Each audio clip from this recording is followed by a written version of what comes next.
understand what has happened to these people that you look at as second class or inferior citizens in this nation.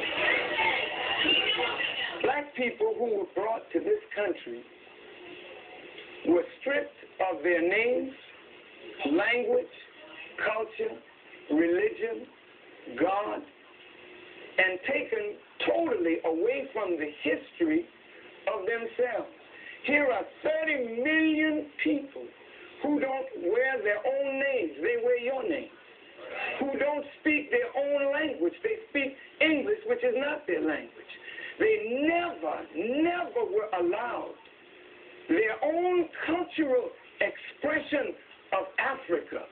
Don't you realize that when you turn a people upside down and inside out, then sell them not for a day, not for a year, but for 300 years, and deny us the human right to know, to read a book, to learn, to understand. And then, after 300 years of that, you allow us into the church, but by that time, you painted Jesus white, God white, the angels white, and then all these black people have been subjected to a form of white supremacy, which produces in the reverse a black inferiority.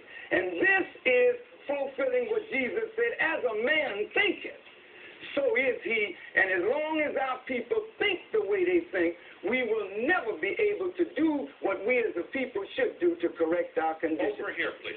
Several people in the audience have said the things that he's saying, but you really haven't been specific. What is he saying that you have a problem with? And why is it when a black man stands up to speak